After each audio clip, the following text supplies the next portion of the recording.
Jim Cunningham from Classical QED 89.3 with James Ehnes. Welcome back to Heinz Hall. Thank you very much. We're thrilled It's to great have be you here. for Thank Sibelius Violin Concerto Yes. with Osmo Venska. And you've worked with Maestro Venska before. Yeah, absolutely. I've worked with him, and he's become quite a close friend, so someone that I'm always very pleased to appear with. An all Sibelius program. Wow. Yeah. Second Symphony, Finlandia, 3 greatest hits. Oh, it's the type of thing, if I didn't have to play, I would definitely go. And I'm very pleased that they very nicely put my concerto in the first half so I can sit in for the Sibelius Second Symphony. I mean, one of my absolute favorite pieces. Actually, the piece that I think first introduced me to Sibelius. I actually knew the Second Symphony before I knew the violin concerto. You must have recorded it. No, I have not. The Sibelius is a piece I play quite a bit, but it hasn't quite come around for recording plans, so hopefully someday. I mean, it's certainly one of the cornerstones of the violin repertoire, so it's definitely a piece that is on my wish list. Now, do you get the feeling of Sibelius yearning to be a violinist? It's said that he wanted to play the violin professionally, but couldn't get there.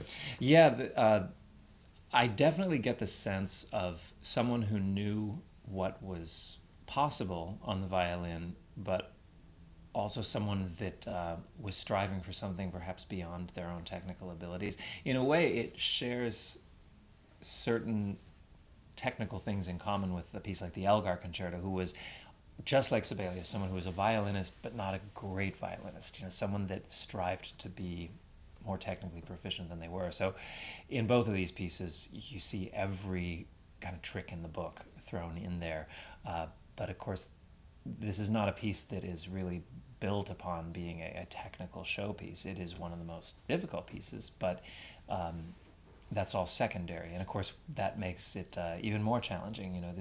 Of course, there are times to revel in the virtuosity, but there are many other times when it is really just a means to an end.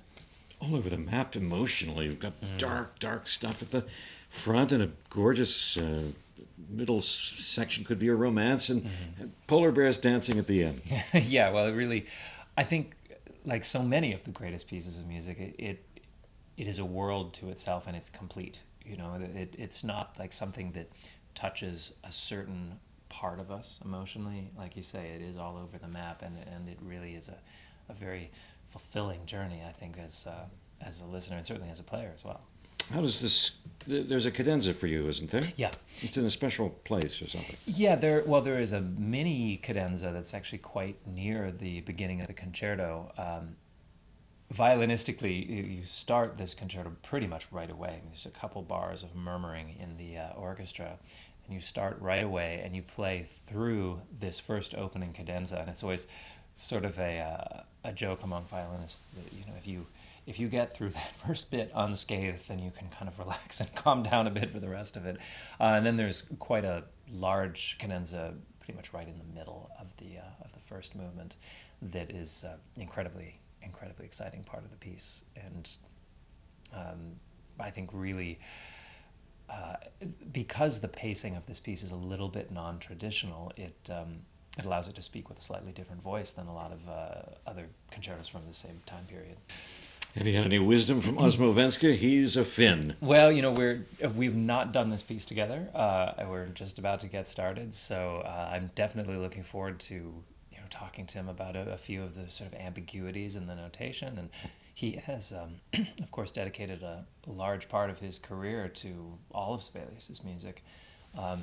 I've had the good fortune of playing this with a lot of great conductors, and it's always interesting the way that, despite Sibelius being quite specific as to what he wants, there's always a different way to look at it, and every performance ends up going in a slightly different direction. So even if the ultimate destination is the same, and even if the overall shape is the same, in the details you can go off into different places, and I find that fascinating. Every time I play this piece with a great conductor, I feel like I know it a little bit more completely. I've explored more of the possibilities, more of the options.